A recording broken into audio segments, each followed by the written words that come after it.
reasons that I really understand how a coming out speech might occur in a child these days is because I suffered from gender dysphoria when I was a child. So I understand those feelings that are very confusing and complex. And the difference was, when I was a child, not a single person affirmed the idea that I was born in the wrong body and that I was inherently flawed, and the only solution was to kill Erin and become somebody else. These days, a child like me is constantly bombarded with messages that they actually are born in the wrong body, and the only way to survive is to transition. And I just want to hopefully elucidate why that's so dangerous, and based on my experience, and then look at some of the other things that are happening in our society. They're incredibly dangerous. So I wanted to first of all talk about the trans umbrella, because a lot of times people think about transgender and they don't understand that it encapsulates a whole lot of things. It's not just a child with gender dysphoria. We have lots of different types of people who are under the transgender umbrella.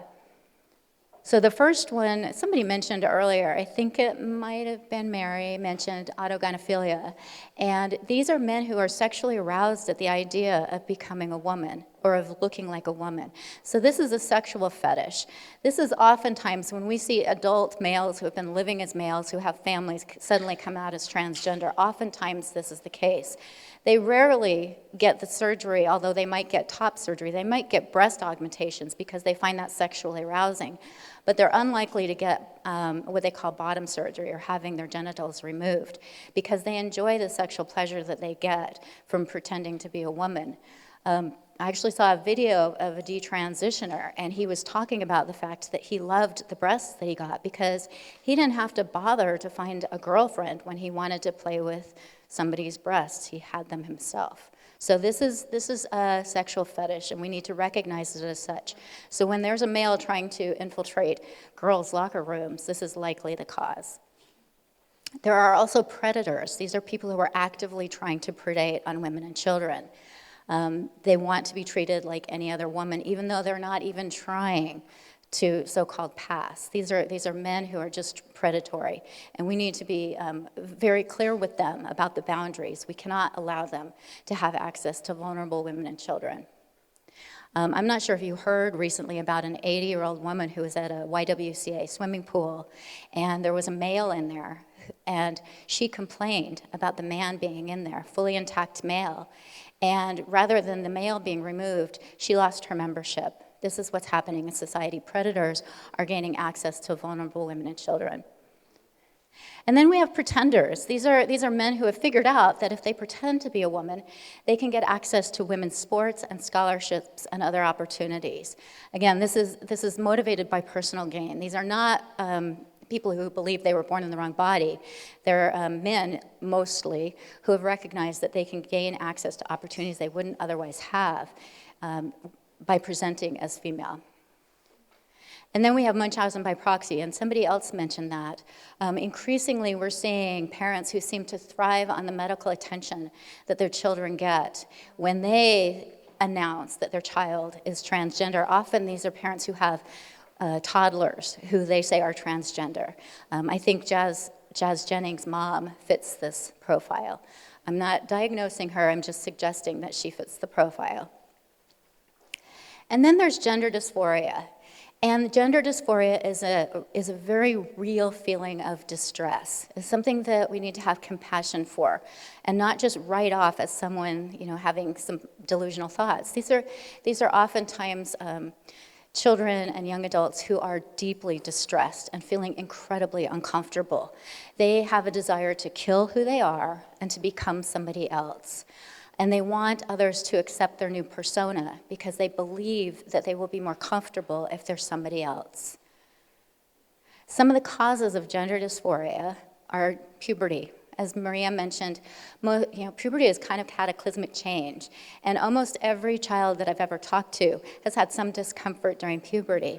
Now imagine living in a world where a child complains about being discomfort about the changes that happen with puberty, and that child being told that's because you're born in the wrong body. So we're creating children with gender dysphoria by giving them that message, and that message they're getting from teachers, they're getting from doctors, they're getting from media and social media. Next, there are parents who prefer the opposite sex and make it very clear to their children. So these are children who are vulnerable to gender dysphoric feelings. The connection with autism is very clear. I think that oftentimes these are kids with sensory issues. They just feel very ill at ease in their body. And I can relate to that. It is extremely hard for me to dress up to present. I'm not comfortable till I get home and get my black t-shirt on and get my boots on. So that feeling of sensory defensive-ness is very common in autism, and I think that's one of the reasons why they can, the idea that they're in the wrong body really resonates with them. Social contagion, as we've increasingly see, one child at school will announce a trans identity, will notice that their peers will notice all the attention and affirmation they're getting, and then the next week another girl announces a trans identity, and another. So this is a social contagion. The more we celebrate a child coming out as transgender, the more likely we are to promote the social contagion. And finally, a very common underlying cause of gender dysphoria is sexual assault. And that's what ultimately caused my gender dysphoria. And it's one of the reasons that I am so committed to speaking out about this. Because children these days who endure a sexual assault are having that sexual assault hidden. Because rather than addressing the sexual assault and the child having an opportunity to process it and maybe name their accuser, they're being told that there's something wrong with them and that the best thing to do is to become somebody else and to run away from that sexual assault. They may never even tell anybody that they've been assaulted. This is a way to protect predators. So early childhood trauma, and this is something that I think is really important to understand. Early childhood trauma, like sexual assault, like divorce, it is a disconnect from God. It disconnects a child from God. When I was sexually assaulted, I used to talk about the fact that I was an atheist, but I realized that I was not, in fact, an atheist. I believed God didn't love me because I believed if God loved me, he wouldn't have let the men hurt me the way they did. This is a huge disconnect from God, and I lived most of my life with that disconnect. So it's really important for us to reach out to children who have any kind of trauma and help repair that before that fissure with a relationship with God becomes too great. The feelings of betrayal and abandonment that I had are really difficult to describe. But I thought, if I were really my father's little girl, he would protect me. And I mean both my father in heaven and I mean my biological father as well. That somebody would have protected me from being hurt, and they didn't. And so that, again, caused this sense of self-loathing, that maybe I wasn't worthy, that I had been abandoned by the very people who were supposed to protect me. And it makes us vulnerable to false beliefs. And the false belief that I had was that I deserved to be sexually assaulted because I was a girl, and the way to avoid a future sexual assault was to become a boy. And this is something that I'm hearing over and over and over again from girls who have taken on a transgender identity, is that they were doing it to avoid being objectified and sexualized and potentially to avoid future sexual assaults. So my gender dysphoria today would be considered a transgender identity. When I was a child, the word transgender identity wasn't even in the lexicon. But they're saying that a child who's insistent, consistent, and persistent with the claim that they either feel like a boy or are a boy, or feel like a girl and are a girl, feel like the opposite sex, that they are transgender, and therefore you treat them as such. The Lurie Gender Clinic director, Robert Garofalo, says, if a child tells you they're transgender, they are transgender. So if I were a child today, I would have been told, yes, indeed, you were born in the wrong body by the gender specialist, and my parents and my teachers would have been told to affirm that belief. In my transition, back in the day, I became aggressive. I decided, I was going to model the same behavior as the boys and actually kind of exaggerate it. So I was very aggressive, both physically and verbally. I wore my brother's clothes. I tried to play with the boys. I practiced peeing standing up. And I stayed away from girly activities. But in addition to that, I had tremendous self-hate. And oftentimes I would take rocks and I would pound my genital because I had such self-hatred. Again, this comes from self-hatred. This is somebody who's trying to get away from themselves because they have such disdain for who they are. This is not something we want to affirm My heart is breaking for these kids in that, first of all, they have the distress in the first place. And second of all, that society is telling them that that self-hatred is valid. That's just a heartbreaking message to give to any child, to anybody. So the psychologist gave some recommendations. I was referred to the school psychologist by my first grade teacher who recognized this is a child who's in extreme distress because girls don't come into school and insist that they're boys unless there's something wrong. And so she reinforced my idea of being a female. She exposed me, she said, expose Erin to strong role models. They put me in a group, a group at school of kids who had communication problems. They put me in activities with other girls. And this is illegal now in many places, including the state of Utah where I'm from. And there are people who are trying to make it illegal internationally. This is Victor Manuel Barrez. He is the SOGI independent expert at the UN, and he's calling for a global ban on so-called conversion therapy. He defines conversion therapy as any therapy, and I want to clarify, this is talk therapy, okay? Any therapy that helps people with unwanted same-sex attractions or gender confusions that doesn't affirm those. That's considered conversion therapy. So pastors, if pastors suggest to one of the people who come to them and say, you know, I'm struggling with these feelings, if a pastor says, well, let's look into that, let's try to identify that, that would be illegal. Any therapist who doesn't affirm a child's so-called gender identity is now illegal. And parents, if parents suggest that their child actually is the sex they were born, that could be illegal. We have cases now where parents have been put in jail in other countries for not affirming a child's transgender identity. This is incredibly concerning. And I just want to talk about what these therapy bans would put me at risk at and currently put thousands and thousands of children at risk at. So it would have reinforced my shame and self-hatred. It would have said, those feelings are valid, and the only way you can continue is to become somebody else because you are despicable who you are. It would have put me at risk for additional assaults. If you can imagine me as a child, I'm not very big now. I was even, smaller when I was little. And I would be going into male restrooms and locker rooms and showers. That would have put me at incredible high risk for being assaulted again. It would have denied me the opportunity to process my trauma, and this is a really important component. These children are not getting care to look at the underlying issues. And it would have confirmed my belief that Erin should be killed and that I should become somebody else. The only available treatment now for many children is to transition because of these therapy bans. So if I were a child today, I just want to kind of go through what the pathway would be. So first of all would be a social transition. They would have accepted me dressing in my brother's clothes. They would have encouraged the haircut. They would have embraced the name change and the pronouns. They would have maybe encouraged me to get a packer, which is basically a fake penis to put in my panties. They would have encouraged me to bind my breasts.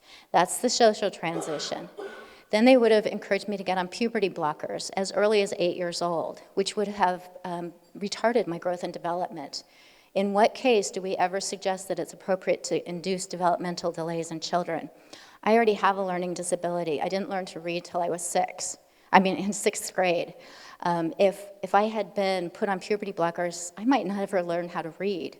A lot of the kids who I have run into who had gender dysphoria as children have developmental delays. And so if we put them on puberty blockers, that's going to exacerbate any learning disabilities that they have.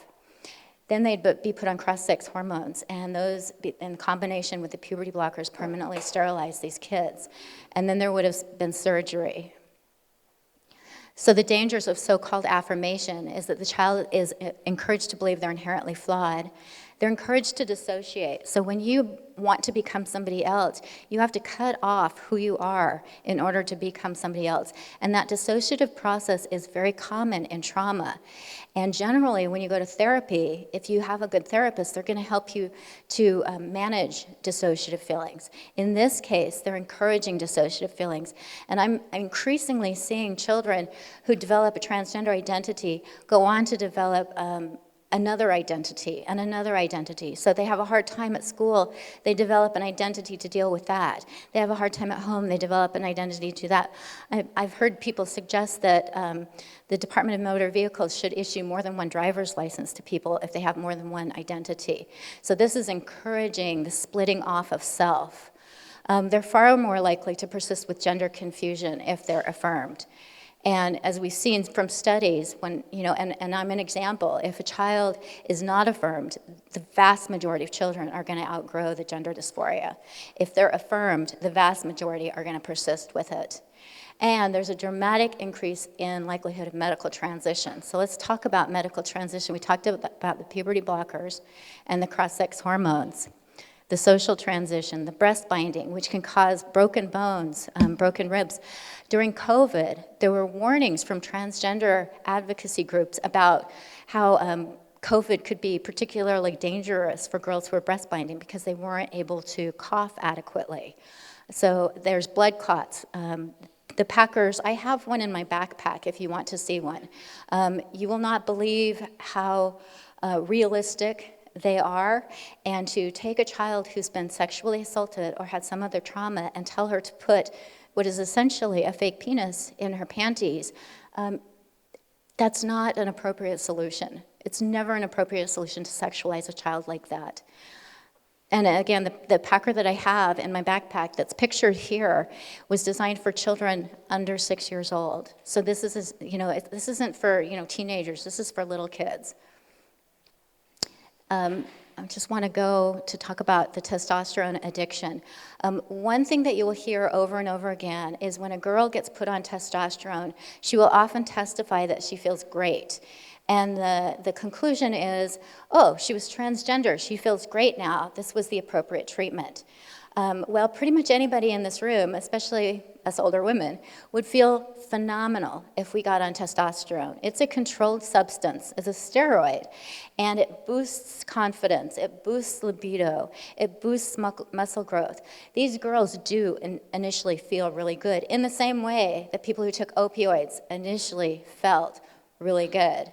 In the same way that somebody who maybe is running away from difficult feelings using alcohol initially feels really good. But we know it's not appropriate to run away from feelings, and we know it's not appropriate to use these kind of drugs as a Band-Aid, which is what they're being used for. We also know the long-term consequences of testosterone use are devastating on the female physiology. And then there's surgeries, and I'm going to show some extremely graphic slides. If you have queasy stomachs, you might want to turn away, but I do think it's important to really vividly show what would happen to a child like me these days. This is what they would have recommended for me if I were a child today. This is what's happening to girls as young as 13 years old. So we have the removal of their breasts. Now, if anybody can look at this and think this is an appropriate treatment, that this is somehow better than talk therapy.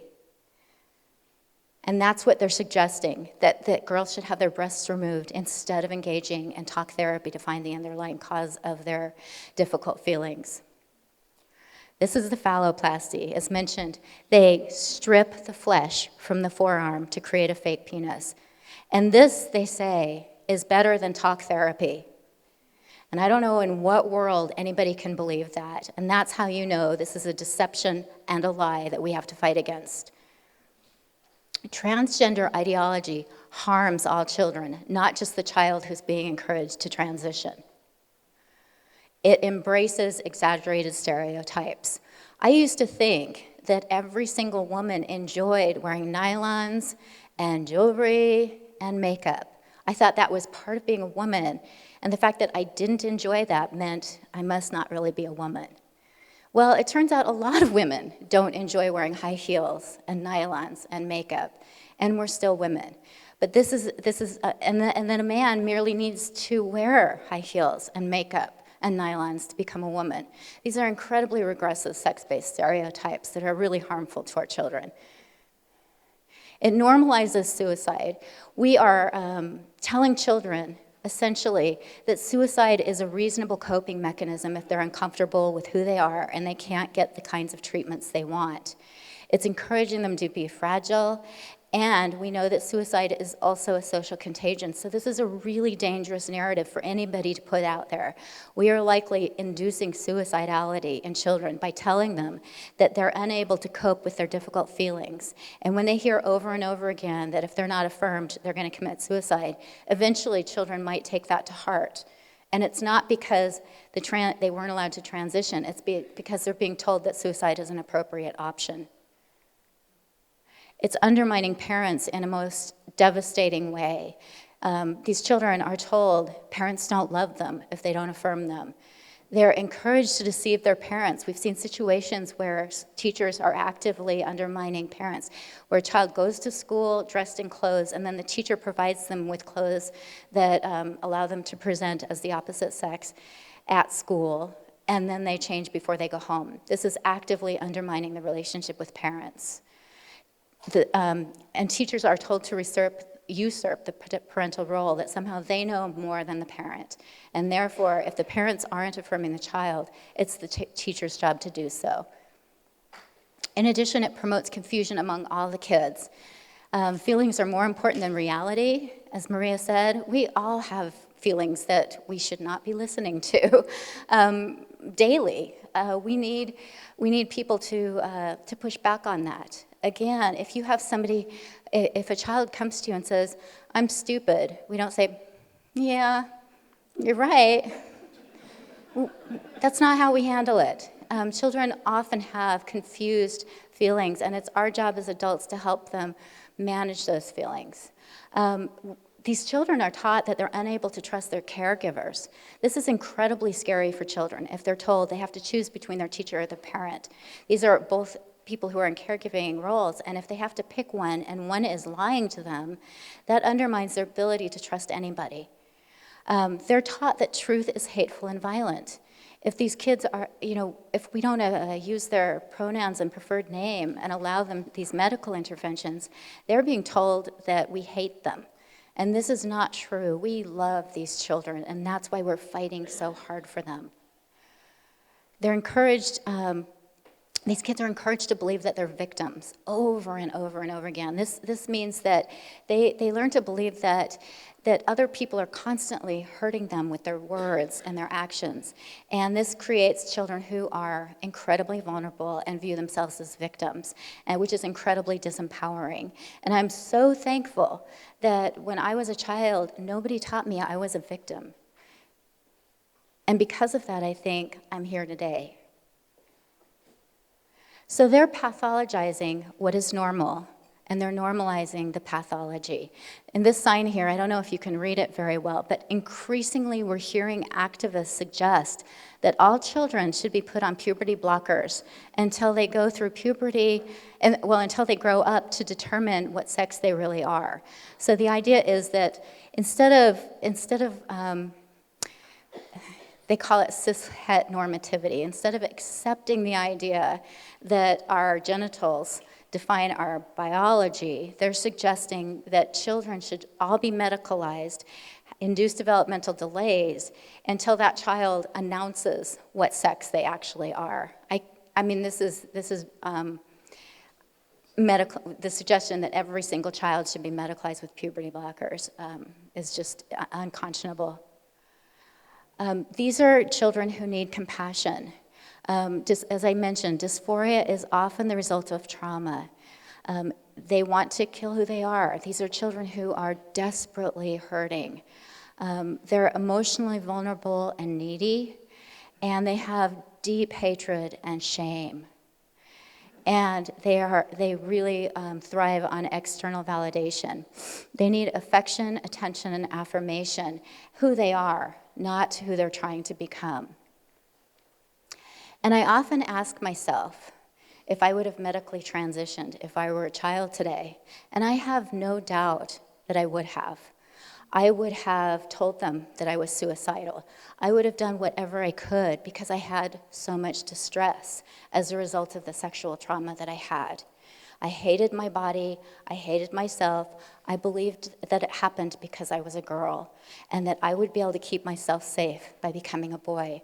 So if there had been any option to medically transition, I have no doubt that I would have taken it. And if I had, I wouldn't have the beautiful family that I have today. These are my 3 beautiful children. And I can't imagine a world without them. And how much they helped me to heal and accept myself as a woman, especially the fact that I had this little girl, and I got to see this little girl grow up, who's now my daughter, who's now an adult.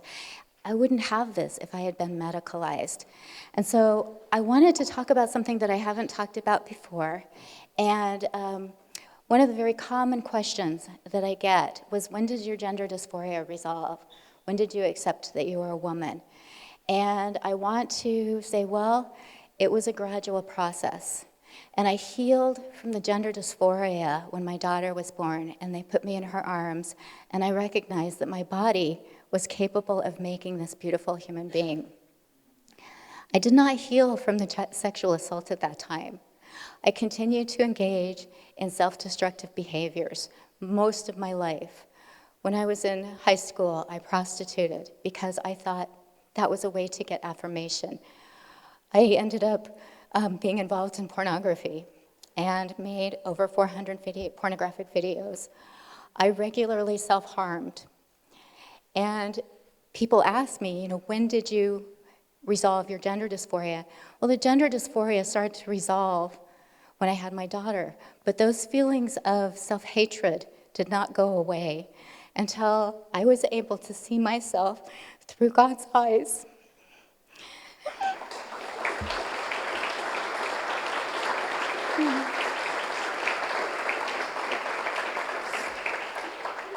I did not see a damaged, rejected, despicable person.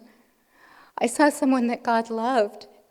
And I wouldn't have been able to see that if I hadn't been around Christians who were reflecting the love of God to me. I never would have had that opportunity. And so I want to urge everybody here that we need to fight this ideology, but we have to fight it with love and compassion, because we don't want these kids just to resolve their gender dysphoria. We want them to be healed. We want them to feel God's love. I had no idea I was lovable. And God brought me to my knees and said, Erin, I love you. You are lovable.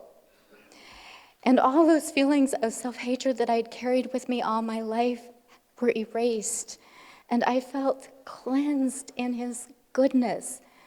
And certainly we can help children to resolve their gender dysphoria by helping them identify the underlying reasons. But if we really want to heal them, we need to bring them to God so that He can cleanse them and heal them and let them know they're lovable. Because at the core of this, as I think Dr. Sodergren said, at the core of this is self-hatred. And there's no way to resolve self-hatred from the inside. If you have that kind of intense self-hatred, it's incredibly hard to get through that. And so it's going to come out as dysfunctional behaviors. It's going to come out as self-harming. It's going to come out in sexual promiscuity. It's going to come out possibly in drug addiction. It will come out. And so my goal is not just to help these children resolve their gender dysphoria, but to heal them completely. And I believe, since you're putting on this amazing conference, that you are here to do the same. And I thank you, because my heart breaks for these children. And I want to heal them when they're 18 or 19 and not have to have them wait until they're 50 to really feel God's love. So thank you.